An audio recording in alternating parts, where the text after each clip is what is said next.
Faedah pertama yang bisa kita ambil dari hadis ini adalah musara'atus sahabah, cepatnya para sahabat, wa tasabuquhum, dan saling mendahului mereka satu sama lain dalam beramal saleh. Mereka enggak pengen kalah dari yang lain dalam amal saleh. Sama juga kalau kita misalnya Pak, di shaf pertama ada kosong, jangan kasih orang. Jangan kasih orang itu. Ada shaf masih kosong satu, Anda segera maju. Bukan, jangan kasih orang. Ini kebaikan, Anda harus di depan. Ya. Wallahu a'lam bishawab. Ada juga misalnya Anda kenal satu bapak-bapak, anaknya cantik badai topan halilintar, jangan kasih orang, Anda maju. Anak bapak tuh bungas, maju jangan. Salah, Anda maju. Itu ibadah ya. Kalau pina-pina kawan pian berdulu lo ditikungnya, tikung ditinjaknya pian ya. Dapatnya undangan wara ya lo, ya Allah, itulah keundangan ya Allah. Sakit hati harusnya undangan di situ ya. Terlambat Bang. Jadi harus bersegera ya, dalam kebaikan harus bersegera ya. Cepatnya para sahabat, berlomba-lombanya para sahabat dalam amalan saleh. Karena mereka, para sahabat tadi, datang pada Nabi Muhammad SAW mengatakan orang-orang kaya telah memborong semua pahala. Itu bukan karena mereka hasad, tapi mereka menghendaki Nabi Muhammad buka jalan untuk mereka. Bagaimana kami bisa ngalahin mereka juga? Bagaimana kami bisa seperti mereka juga, bisa bersedekah? Itulah para sahabat. Kalau menggunakan istilah Ustaz Ahmad Zainuddin, beliau sering menyebutkan lifestyle, gaya hidup para sahabat, amal saleh. Makanya pian sering dapatkan sabda-sabda Muhammad itu muncul karena pertanyaan sahabat kan.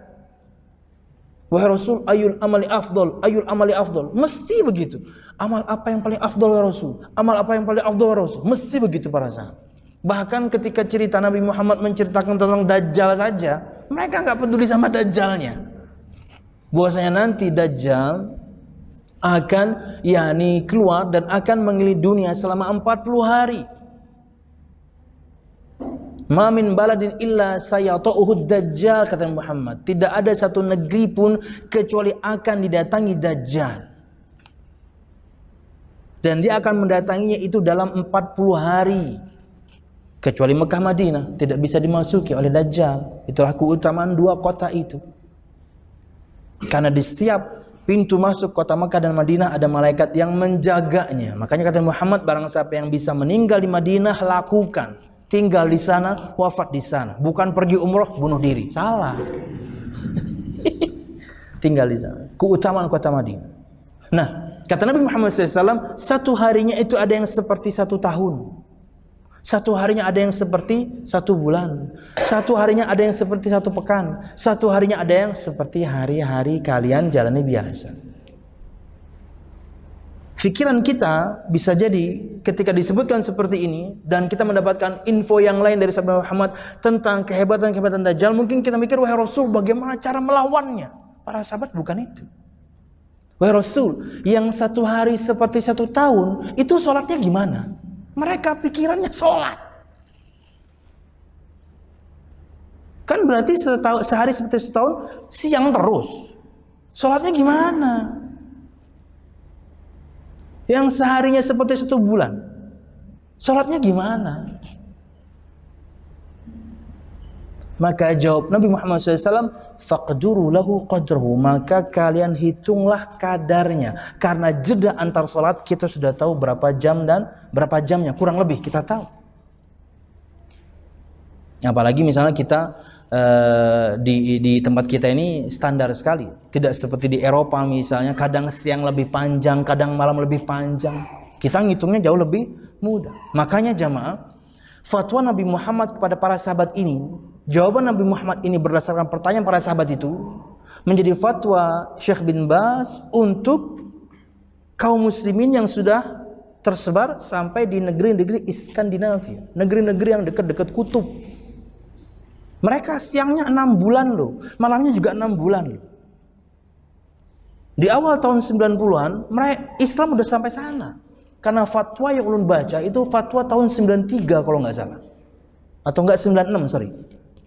Mereka sudah bertanya kepada Syekh bin Baz, bagaimana salat kami, bagaimana puasa kami. Kami siangnya 6 bulan, malamnya 6 bulan. Jawaban Syekh bin Baz, sabda Nabi Muhammad yang tadi, faqduru lahu qadrahu, kalian harus ukur kadarnya.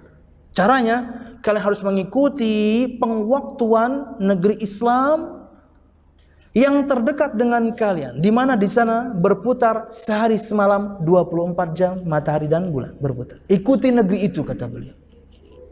Mereka subuh, ya kalian subuh, padahal kalian terang benderang, kalian subuh karena mereka subuh. Mereka zuhur, kalian zuhur, mereka asar juga demikian, mereka maghrib juga demikian, mereka isya juga demikian, mereka sahur, kalian sahur, mereka berbuka, kalian berbuka, padahal kalian siang terus. Fatwa Nabi Muhammad 1400 tahun yang lalu bermanfaat untuk fikih zaman ini. Karena Islam bermanfaat sampai hari kiamat. Wallahu a'lam bishawab. Itulah gaya hidup para sahabat. Pokoknya kebaikan dan kebaikan. Bahkan sebagian di antara mereka mengatakan, kami tidak menambah belajar ayat dari Nabi Muhammad sampai yang sudah kami pelajari kami praktekkan dulu, para sahabat radhiyallahu anhum ajmain.